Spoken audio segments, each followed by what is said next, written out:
Chief Judge Pro Tem David Braxton. Commissioner Garza. Here. We have a quorum present. Thank you. Next item, please.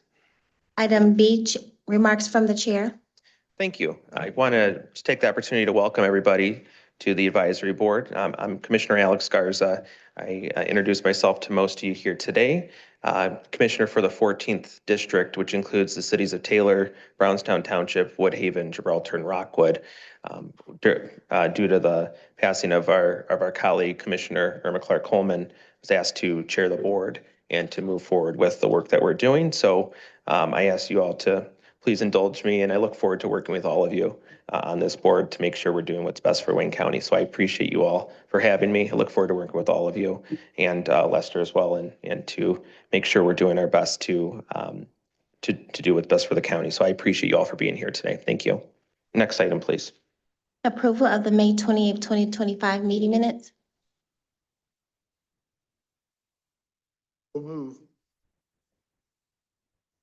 All right. It's been motioned and seconded. Any discussion? All right, hearing none. All those in favor say yes. All those opposed? All right, motion carries. Next item, please. Item D, unfinished business. There is none listed. Moving to item E, new business number 1, review and approval of the Q4 report. All right, we'll have Mr. Lester here for the review. Good afternoon, everyone. Can everybody hear me? Okay, feel kind of odd where I'm at today. If you see the pamphlet with the long piece of paper in the middle, that's actually what we're going to go straight to, where it says program, the long sheet that says program utilization and key performance measurements. I actually sent that all to you all. I don't know if you had a chance to peruse it, but it actually basically summarizes the utilization of our programs and key performance measurements. I want to highlight a few things, in particular, the programs that are underutilized. That's what I want to focus on, right? If you look at it's Trauma Informed Care, BFDI, Black Family Development Incorporated. Now it's known as Center for Family Development Incorporated. If you notice, the percentage of that is 35%. And then if you look at ETRS, domestic violence jail, is 46%.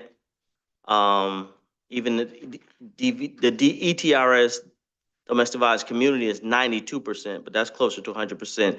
And then real solution services, you see that as 0%. Let me explain something to you when you talk about real services solutions. This is the violence prevention program that was requested. However, it was in our budget for this year. However, we actually did not get the program up running until maybe August, somewhere around there, because of just several reasons why. Paperwork, trying to get everything loaded in the computer, just how things function. So we did not even get to utilize it. But even once we got it up and running, just say, I want to say end of August, somewhere around there, we still have not had a referral to that program since it's been receiving referrals. That'll be something I discuss more, unless you have specific questions when I finish, when we talk about the number 3, the fiscal year budget. Okay. So that was one of the issues that we had with that, all the other programs. Again, let me go back to, you see some of the programs are over 100%. What happens is when one of the programs is being underutilized, we can petition the Michigan Department of Corrections to do an adjustment to move money that's not being utilized if they match to the other programs, so they can go over what we initially gave the numbers for. So that's where you might see Lake Ridge at 144%, ETRS, DDJR at 168%. That's because we were allowed to move some monies to these programs.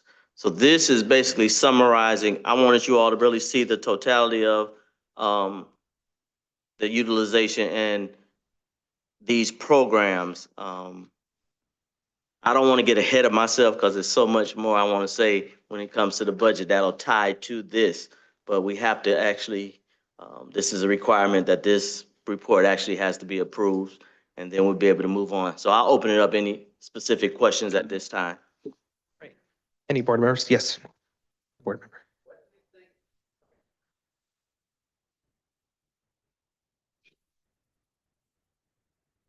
There you go. You're good. What, in your opinion, is the most successful program out of all of these programs? And why is it successful? That is a hard question. When you say successful, could you elaborate a little bit more? I mean, just off the numbers, it would be our cognitive behavior Lake Ridge. That's number one. That would be our most successful. Achieving the mission. Yeah, that would be the one.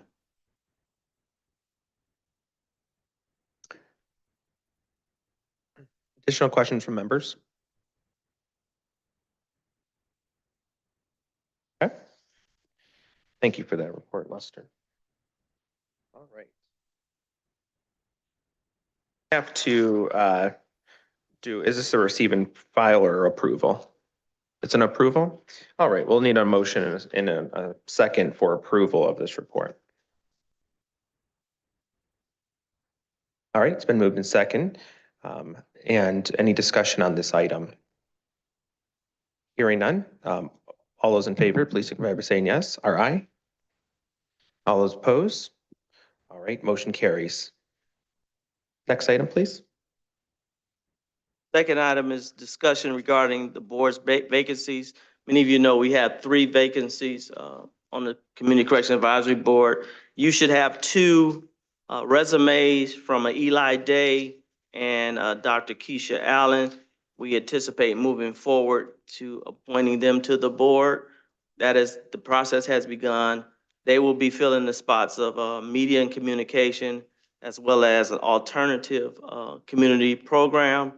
And then we will have 1 available slot left, which would be the workforce development.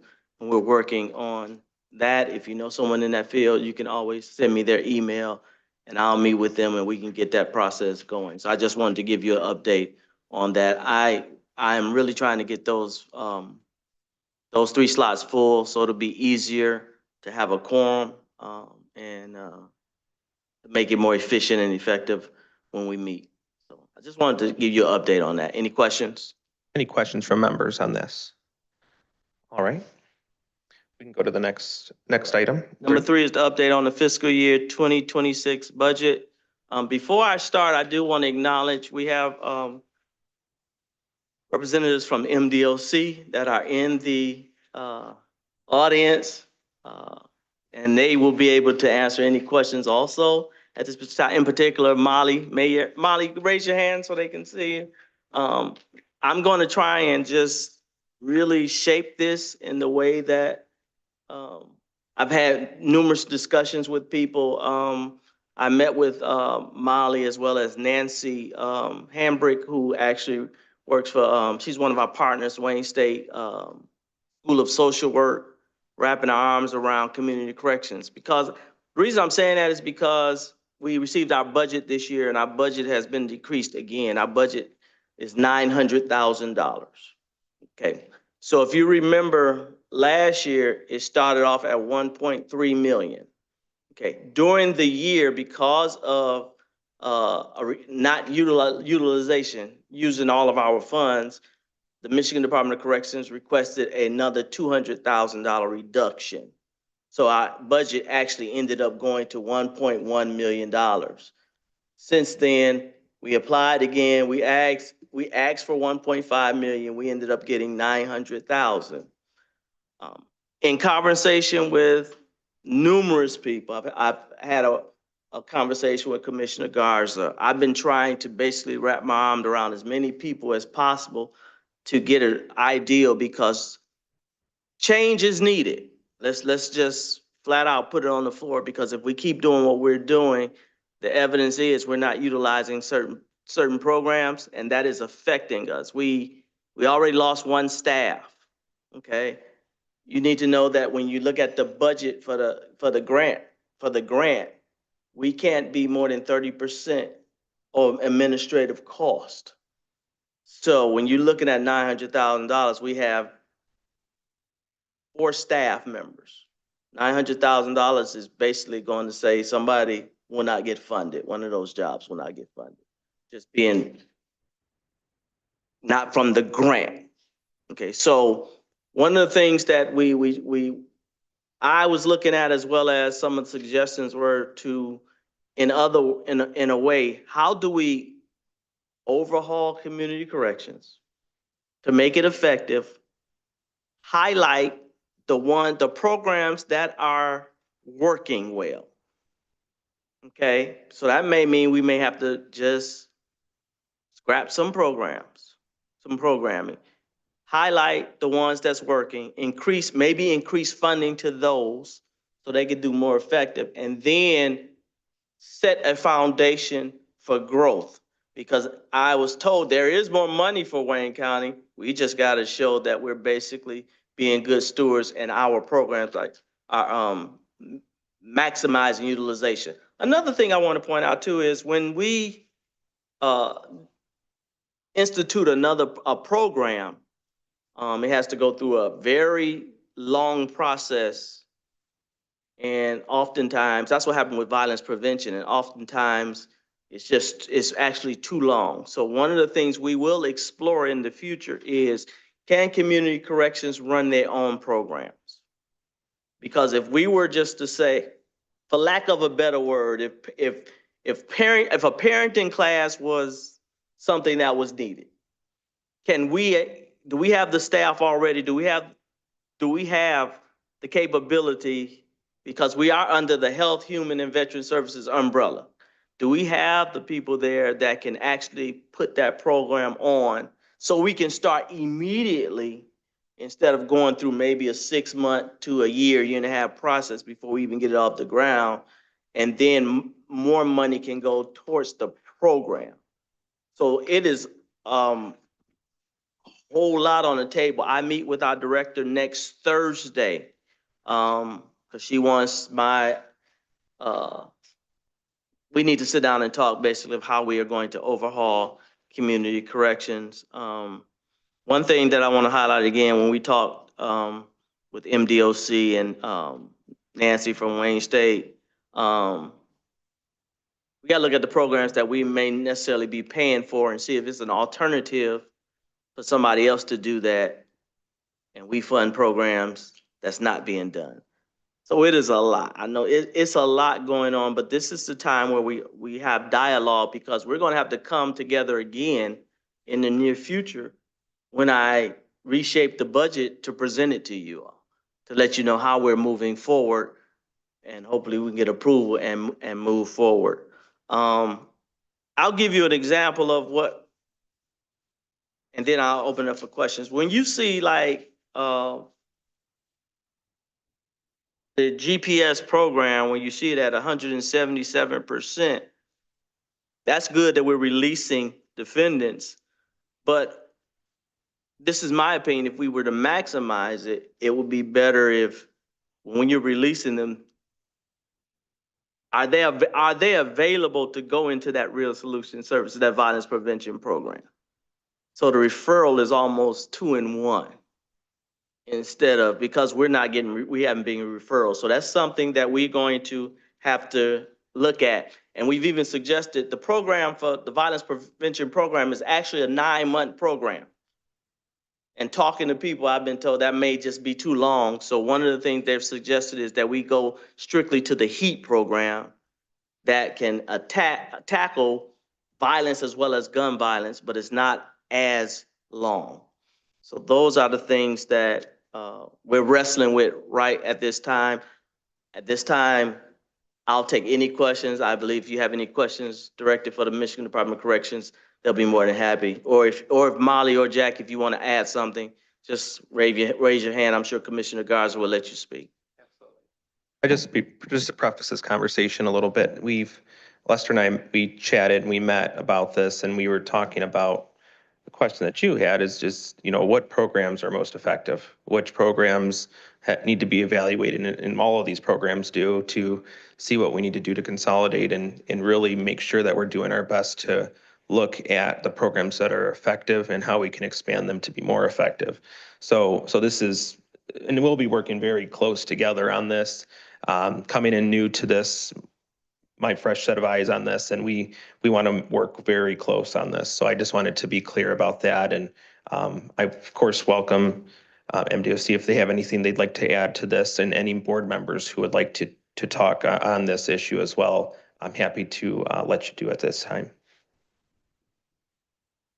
Yes, Chief. Chief Robert Dunlap, Wayne County Sheriff's Office.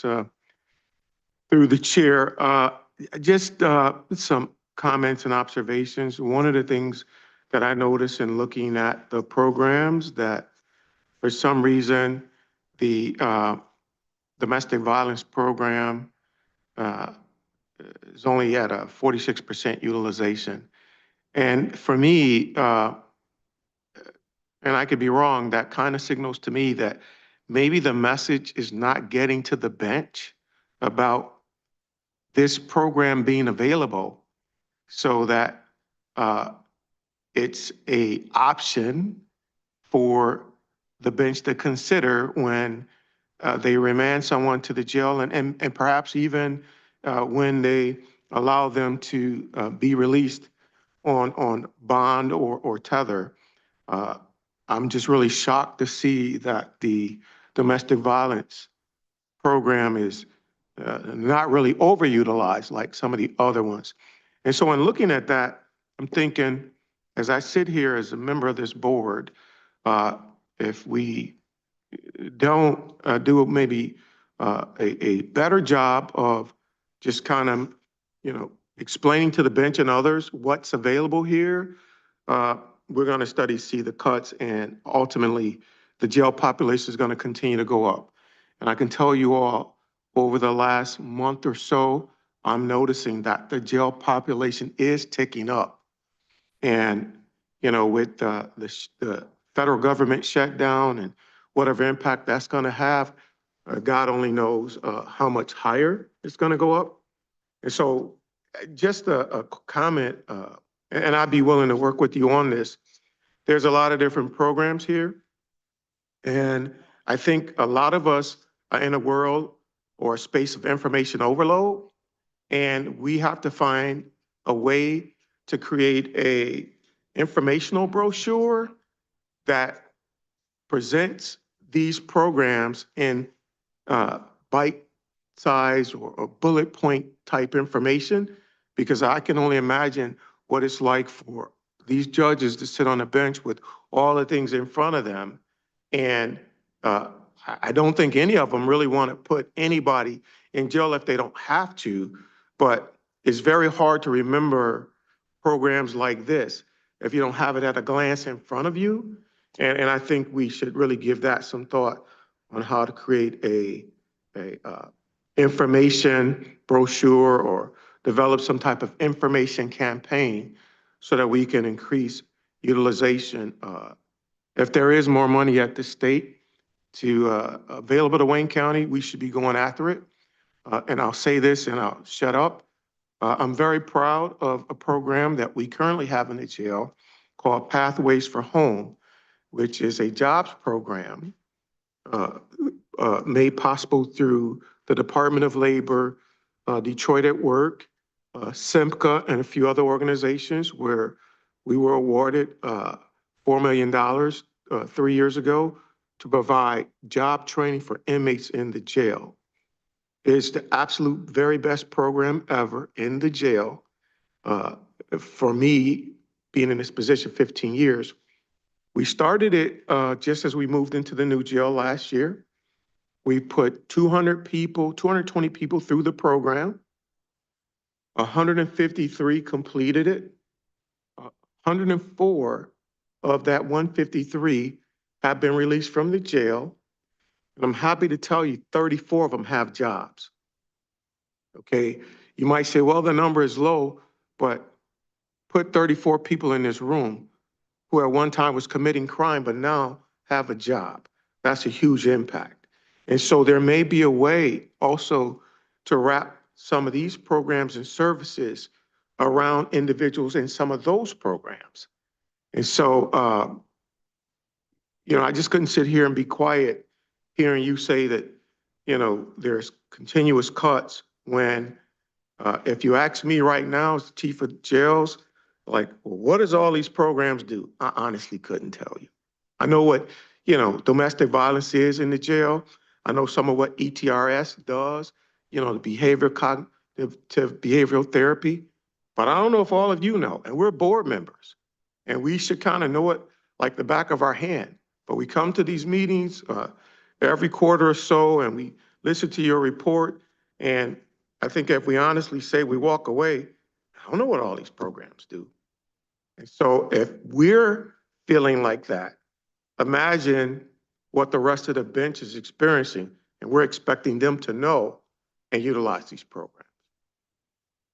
I'd like to respond, Chief Dunlap. I appreciate that comment, and some I agree with. I want to tell you some of the things that I've already noticed and I've started working on for the future. One of the things is it has been some communication gaps, larger than I anticipated. I went to a stakeholders meeting at the Criminal Justice Center the end of August. I believe Judge Knapp was there and everything. I did not anticipate as many people not knowing about adult community corrections. Okay, so we had to look at that. Another thing is that one of my staff we realized that we need to come up with better literature that is not too much.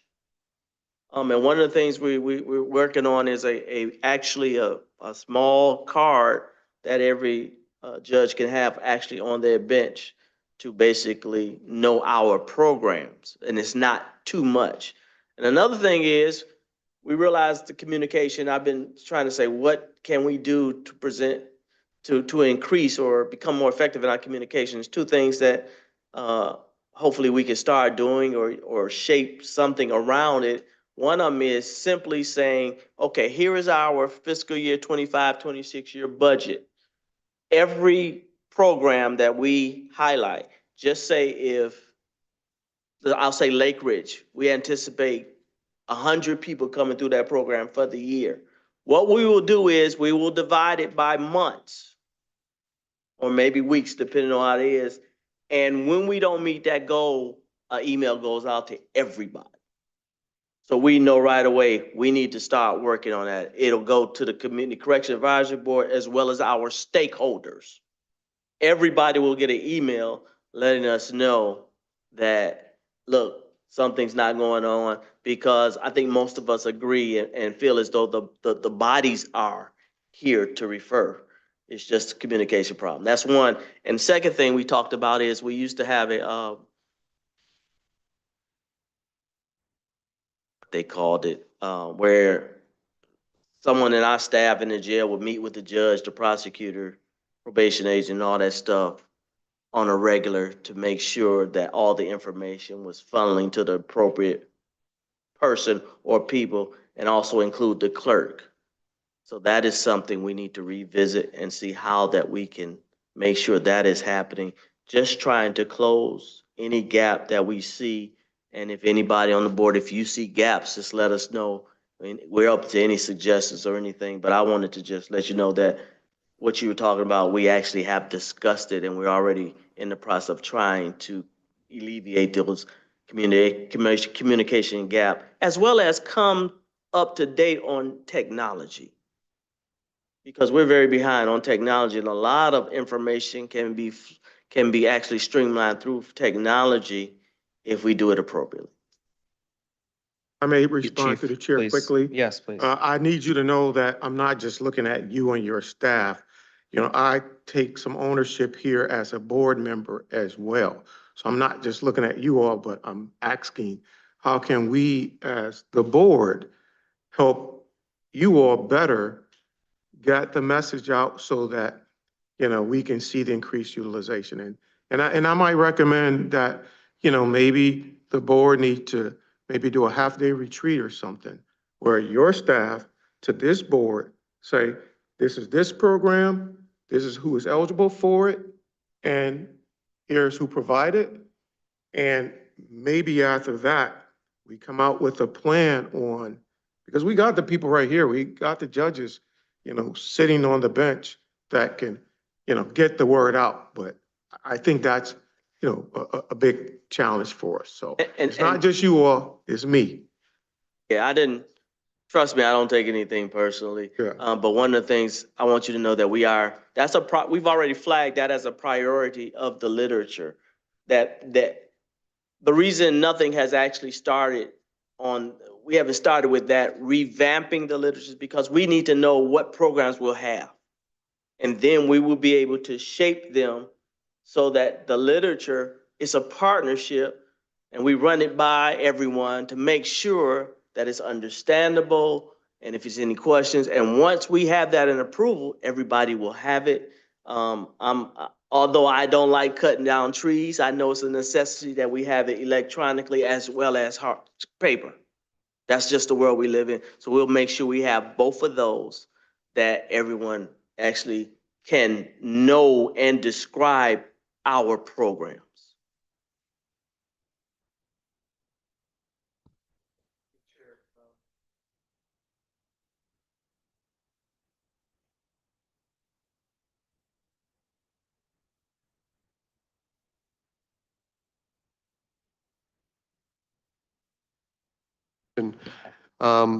But unfortunately, with our meetings, like a lot of them, you try to fit 5 pounds of coffee in a 3-pound bag, and there's only so much time in the meeting. One last point, you could have a half-a-day presentation to go over all of the benefits of these programs. But to your point about the literature, I think it would be helpful just to sort of not get too deep in the weeds. But if there was maybe a binder that's created that says community corrections advisory or community corrections programs on the front, things that could be slipped in and out, something I could keep on the shelf near my bench, that I think would be a good resource. Now, if you just hand us a brochure or you send us an email, it's going to get lost. I mean, that's just the long and short of it is. When I have a bench meeting, I don't even get all my benchmates at these meetings. But if you're providing them with something and you're maybe even, offering a chance to sit down with them,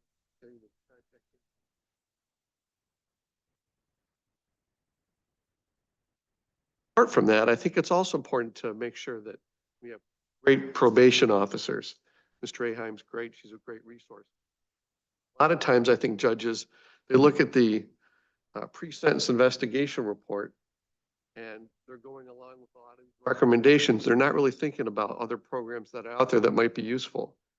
So I think to the extent that probation agents can say, we recommend this program, right? Not just, this, and this broad type of program, but this particular program for this individual, I think that would also help utilization. Certainly, to the extent we can maybe get to the defense bar and make them aware of the programs that are out there so that maybe if it's not in the mind of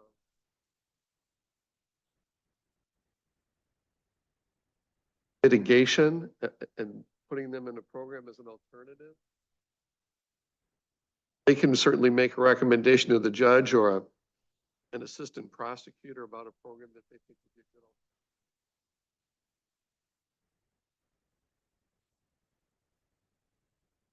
alternative. Get all those people sort of a little bit more aware. It's gonna help them. It's not going to be easy, but that's what I would suggest. Judge Knapp, we have started that process. And like you said, it's been some layers to it, but we are actually we're just streamlining and cut to the chase and get to it because I still haven't got to to overall defense counsel like I would like to, but we're developing a partnership with, who is it, Indigent Services, to they are really excited about some of our programs and stuff. So again, it's the legwork that has been going to meetings, getting to know people. And again, I'm just being transparent. I just didn't know, a lot of people didn't know about adult community corrections. And now it's to the point where, okay, don't make any assumptions.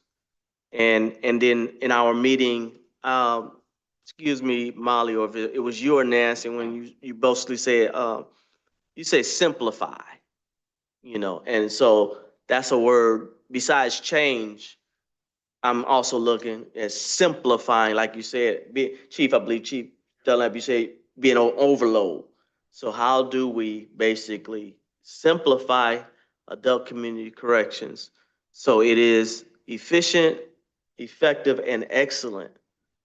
So we are demanding, and we can apply for more monies because we know we have more, per se, programs in the oven that need to be funded. That's the overall goal. So when you look at, I think I said this, I believe in one of the meetings, I was saying a lot of people missed out to me on COVID, because when COVID, what thing COVID did is it threw a lot of us for a loop. But also, I think it was appropriate time to look at things that wasn't working, and we could have reshaped them. And a lot of times we didn't reshape them because of the trauma or whatever. So I'm looking at this as a chance to say, okay, some things just wasn't working. Okay, how do we streamline it, regroup, reorganize, and come back with a bang and let them work? So, and everybody in Wayne County can be proud and say we have a state-of-the-art, excellent adult community corrections program. Member Sharikian? I'd like to kind of piggyback on what the judge had. What I think we need to be aware of is there was a time when we would plead bargain. We don't really plead bargain anymore. What happens is that I go to an arraignment courtroom and a docket prosecutor has sent out a plea form to the courtroom prosecutor, and that courtroom prosecutor says, here's your offer. That's not negotiating. That's just, here it is. So the prosecutors really need to be educated. The docket prosecutors need to be educated as to what's available. I don't know how much of that in terms of internal education is going on there, but those kind of programs that we're making reference to don't pop up very often on those plea forms. And so we need to think about options. The main option we see is probation, first 6 months, Wayne County Jail. Probation, first 9 months, Wayne County Jail. But I think if we can get to a point where we're not just relying on jail time, but we're also relying upon diverting people to these programs, it would be very helpful. And I'm not slamming the prosecutor's office. I'm really not, because I know I deal with these people all the time, and I know that they're stressed out just by the sheer volume. And the other thing you need to be cognizant of is the bench is under a lot of pressure, because we used to have a number of arraigning courtrooms, and now we've got 2. So you've got Judge Blount and Judge Edwards that are trying to move cases through quickly because there's just 2 of them doing those cases. And then they're shipped off. If they can't resolve them right then and there, they're shipped off to the trial courtrooms, which I imagine backs up those dockets. So if we could do something in terms of trying to open up the channels of negotiation and communication between the prosecutor and the defense, be more aware of what other programs other than just jail time are available, I think we can expedite cases and we can come up with good solutions to a lot of these problems that we deal with, not only in the criminal justice system, but in the community. One thing that I just wanted to point on this, and I mentioned earlier, is evaluating these programs too. I think it's important to not just push programs just to push them, but also look at the effectiveness of each program and make sure that we're looking at, once we start getting this in order, creating those binders, creating the education around the programs, that we're pushing programs that are working, and that we want to make sure that we are being intentional on making sure that we're putting forward. So I think those are all great points, and And definitely, we have a lot of work to do when it comes to this, that's for sure. Any other comments from board members on this? Yes, Judge.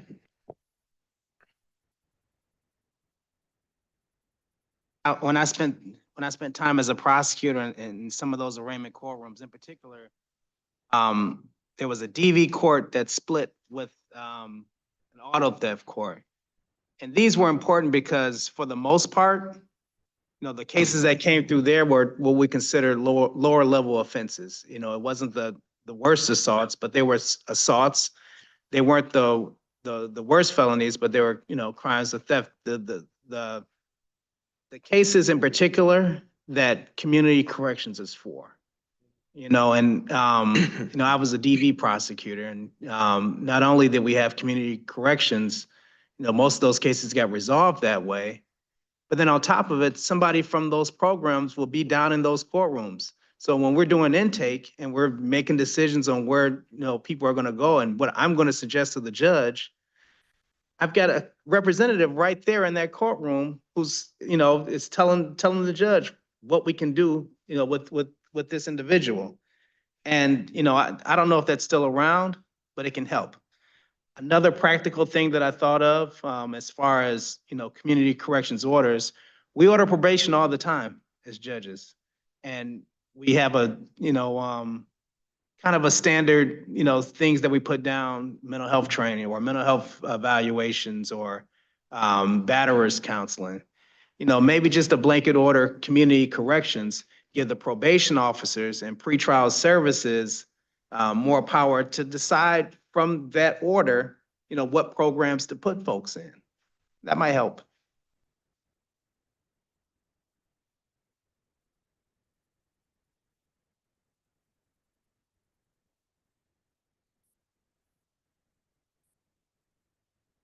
Any other comments from members? I'm sorry. Yeah, go ahead, I Judge. got one more. Of course. And then this is to piggyback off the chief when he's talking about PATH program. At 36, I've been a part of the, we call it the homeless docket for the last 10 years or so. And we utilize PATH as well through Detroit Works. And from our side, it's a community-based link up. So it's not coming from a court order. It's coming with some of these providers who are in the community, who are working with folks, who know there are folks with needs. And, 9 times out of 10, they've got cases in front of us. But the providers themselves are suggesting the programs. And, we're figuring out how to get it court sponsored or ordered sponsored. So maybe going to our, the folks that we work with and having them suggest, linking up with the courts or linking up with the county, then maybe we can get them connected that way too.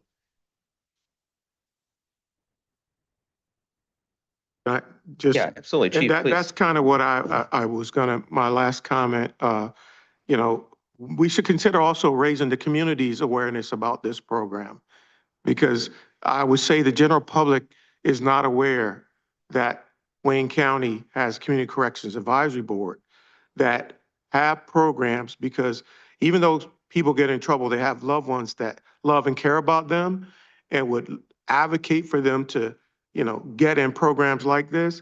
And one other comment I wanted to throw out is to give some consideration to maybe the advisory board need an ex-offender as a member on the board. I don't know if that's possible, but who can advocate better for these individuals than someone who's been in their shoes?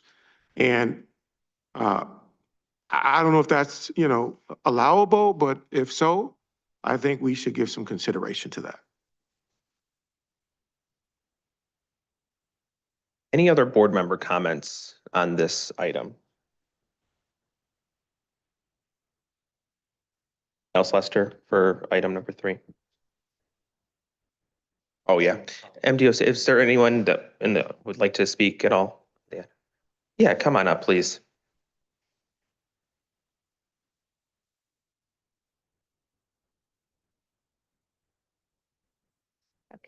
Okay. My name is Jacqueline Draheim. I work at the CJC. Down. Oh, closer. Okay. I work for the Department of Corrections. a lot of people might not know that each judge has a probation officer assigned to them. They're called CAPOs, for court-appointed probation officers. They are present for all violation hearings, and their job is to provide a recommendation. They, along with the district court probation officers that supervise the cases, are the ones that recommend treatment.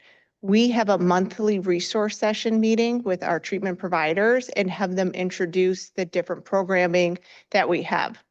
So on that side, our agents are aware of the programs. But I have found that the judges do not know what programs exist. Once I share it with them, they get really excited. I met with one of the judges a couple weeks ago with Molly, and we also met with the prosecutor's office as well. They were not aware of programming, and in Wayne County, a lot of stuff is plea driven, as we know. And if it's not on the plea, some judges do not want us to make recommendations that's not part of the plea. So we have a 2-page written instruction, bench instructions from Wayne County telling us per judge what their preferences are.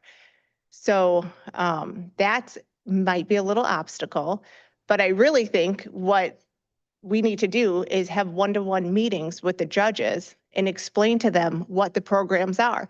And when I explained to a couple of judges about trauma-informed care, they started recommending it for everybody because every probationer that they have in front of them has some level of trauma. And for like the HEAT program, which could address the underlying cause of why people are carrying guns, the gun isn't the problem, it's why they're carrying it.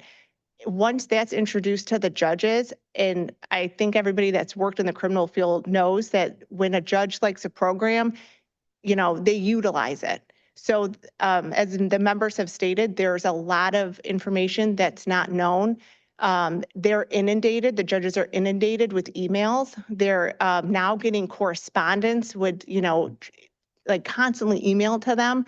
So my recommendation is one-on-one meetings with the judges. I've never had a judge turn me down to meet with them, and I'd be happy to facilitate with my CAPOs any way that we can.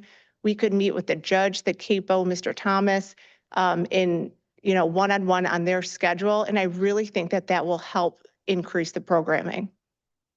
I don't know if anybody else had any questions for us. Yeah, Chief. I was going to say, as the chief of the jails, I offer to go with you Yeah. and talk to the judges. And we actually had a meeting last week for our staff, and Sergeant Coho was present, who is instrumental for our staff, just getting day-to-day stuff done. And he actually was talking about the Jail Plus program, and Judge Slavens happened to be in our office at the time. And he also said that he would love to hear some information from the jail, and because there's a lot of stuff they don't remember as well, and there's constantly changing items. And then Sarah DeYoung at the prosecutor's office, she was planning on being here today, but she had a meeting that ran over. But she and I work very closely together, and she's 110% on board with community corrections and getting this out to her staff and working with the defense bar too, so we can start utilizing these programs. Yes.